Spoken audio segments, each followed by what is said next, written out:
Bonjour à toutes et à tous. Aujourd'hui, nous allons parler d'école, mais sous un angle dont on entend rarement parler, celui de la décolonisation. Mhm. Pas seulement des programmes scolaires, mais de la gestion même de l'école. Pour nous éclairer, nous accueillons la voix et l'expertise de Madame Rosette Mongo. Bonjour Madame Mongo.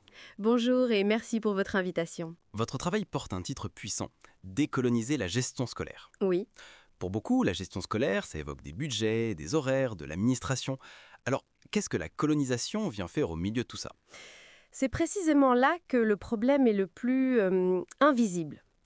Imaginez que nos systèmes éducatifs sont des bâtiments. D'accord?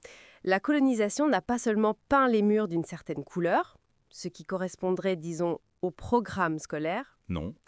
Elle a coulé les fondations, elle a dessiné l'architecture même du bâtiment. Cette architecture, c'est la gestion. Une structure, le plus souvent pyramidale, centralisée, où les décisions sont prises très très loin du terrain. Ah oui. C'est un héritage direct de l'administration coloniale qui, elle, était conçue pour contrôler, pas pour émanciper. Donc, des décennies après les indépendances, ces fondations seraient toujours en place et continueraient de façonner l'expérience éducative Oui, exactement. Et cela a des conséquences très concrètes. Ça mène à l'exclusion des langues locales, à la marginalisation des savoirs endogènes et à un point que je trouve dramatique, un silence quasi total sur la mémoire de l'esclavage dans les curricula. Waouh! On enseigne une histoire avec des pages manquantes, privant les jeunes d'une partie de leur propre identité. C'est la question. Vous ne vous arrêtez pas à la critique, heureusement. Vous proposez un modèle alternatif. À quoi ressemble-t-il? Il repose sur des actions concrètes et très inspirantes. Le premier pilier, c'est la gouvernance participative. D'accord? Il faut casser cette pyramide. Au lieu d'un pilotage vertical, on peut s'inspirer de ce qui se fait au Ghana, où la gouvernance communautaire permet aux populations de s'approprier leur système scolaire. L'école redevient l'affaire de la communauté, pas seulement celle d'une administration lointaine. On passe donc d'une logique de contrôle à une logique de collaboration et d'appropriation. Oui, C'est un changement de paradigme complet. précisément. Le deuxième pilier, c'est la valorisation des savoirs locaux. Ok. Et là, les exemples sont nombreux et pleins d'espoir. Au Kenya et en Tanzanie, par exemple, des pédagogies s'ancrent dans les cultures locales. Ah, c'est intéressant. Et si on regarde au-delà de l'Afrique, le Brésil nous offre un exemple magnifique avec ses écoles afrocentrées qui font un travail formidable pour valoriser les cultures et les histoires africaines, créant de véritables espaces de fierté. C'est passionnant. Mais une question me vient à l'esprit à l'ère du numérique. On présente souvent la technologie comme la solution miracle pour moderniser l'éducation. Oui, Quelle place elle a dans votre réflexion? c'est un point crucial. Je me méfie beaucoup de ce que j'appelle l'illusion de la neutralité numérique.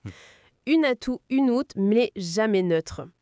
La plupart des plateformes éducatives sont conçues avec une vision occidentale de la pédagogie et de la gestion. C'est voilà.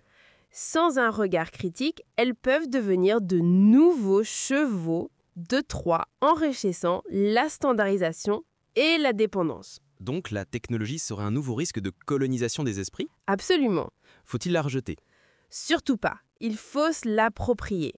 Le défi, c'est de développer des outils contextualisés, pensés par et pour les acteurs locaux. D'accord. Des outils qui favorisent la créativité, l'autonomie, l'usage des langues locales. Le numérique peut être un formidable outil de décolonisation à condition qu'il soit utilisé de manière éclairée et souveraine. Ce qui nous amène, je crois, à la clé de voûte de votre proposition, le rôle de leadership. Oui, rien ne peut changer sans des leaders formés et conscients. Nous devons former des chefs d'établissement, des inspecteurs, des cadres scolaires qui comprennent l'histoire coloniale et son impact persistant. Bien sûr. Nous devons former des chefs d'établissement, des inspecteurs, des cadres scolaires qui comprennent l'histoire coloniale et son impact persistant.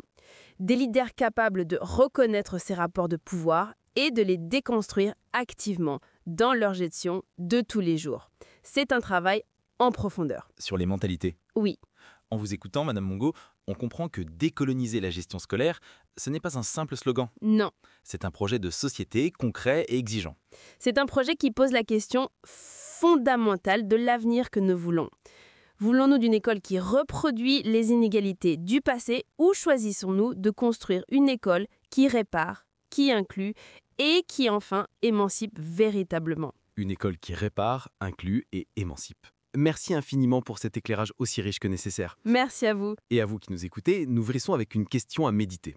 Dans votre propre parcours éducatif, quels savoirs, quelles histoires ou quelles langues ont été valorisés et lesquels, au contraire, ont été laissés dans l'ombre ?